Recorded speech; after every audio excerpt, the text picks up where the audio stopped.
वो परेशान हैं कि अब आगे कैसे किया जाएगा। तो सुरेंद्र जी, स्वागत आपका। ये अध्यादेश को लेकर कांग्रेस पार्टी और आप क्या ओपिनियन रखते हैं कि क्या सरकार को ये अध्यादेश लाकर ये जो थूकने वाला, सुसु करने वाला और ये जो अपशिष्ट मिलाकर खिलाने वाली चीज़ें, इस पर रोकथाम हो पाएगी या नहीं? देखिए, दो तीन चीज़ें बड़ी साफ है। सरकार किसी भी अच्छे काम को करने के लिए तत्पर नहीं है। सरकार अच्छे काम की आड़ में अपना धार्मिक और उन्मादी एजेंडा चलाना चाहती है, ये अपने आप में सत्य है।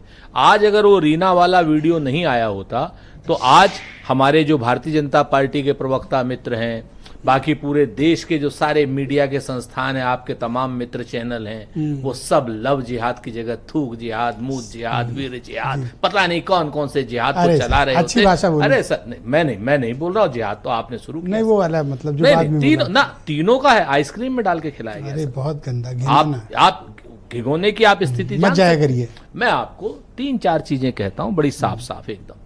पहली चीज, जब से सरकार आई मॉरल एजुकेशन खत्म हो गई।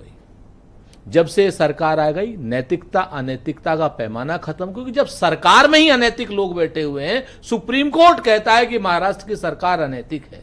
जब सरकारें अनैतिक है तो आप किसी और से क्या उम्मीद करेंगे? तो सरकार ने तो ये काम किया नहीं, ये तो इंडिविजुअल कर रहे हैं। नहीं सर, दो चीजें हैं। ये जो इंडिविजुअल कर रहे हैं वो घृणित, कुंठित और बीमार मानसिकता के लोग हैं। उनको आप किसी कानून से ठीक नहीं कर सकते। वो बीमार हैं, उनकी बीमारी का इलाज होना चाहिए। मैं आपको साफ बताऊं, उनको कड़ी से कड़ी कानूनी वैधानिक कार्रवाई तो होनी चाहिए। कोई भी आदमी, आप सोच सकते हैं कि कोई आदमी पेशाब से आटा सानेगा? आप सोच सकते हैं? मतलब सभ्य आदमी तो कोई किसी भी धर्म का नहीं करेगा। ये तो बड़ा अजीब सा फील हो रहा है। लेकिन सरकार का टारगेट क्या? सरकार का टारगेट क्या कह रहे हैं? थूक जिहाद। आप समझिए, कहते हैं क्या? थूक जिहाद।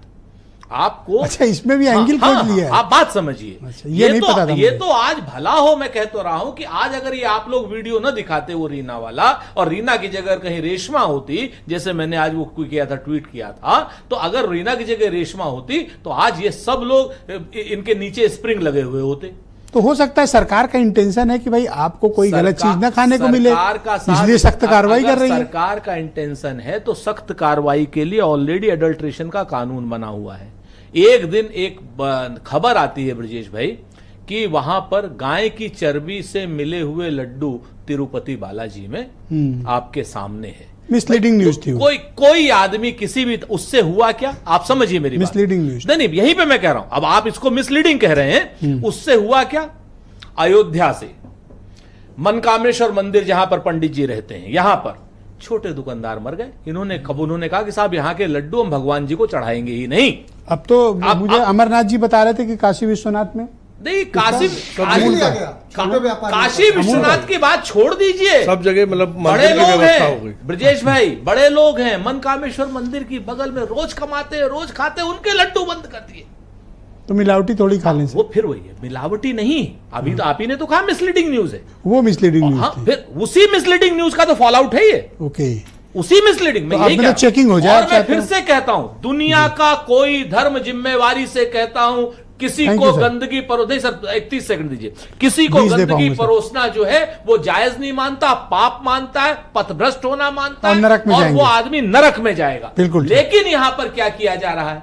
यहां पर अब आप अंतर, अभी शाहरुख खान जब दिलीप कुमार जी की मैयत में गए थे तो उन्होंने एक दुआ की, और दुआ करके फूका।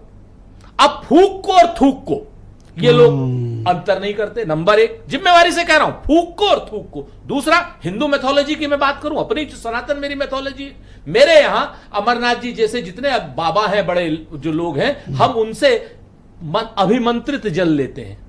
बॉटल में जल लेकर के जाते, तमाम बीमारियां ठीक होती हैं उससे, जो लोग मानते हैं, आस्थावान लोग। उसमें सारे के सारे बाबा, सारे के सारे सिद्ध पुरुष जी फूकते हैं। धन्यवाद सर। तो अगर वो फूकते हैं तो क्या वो थूकते हैं?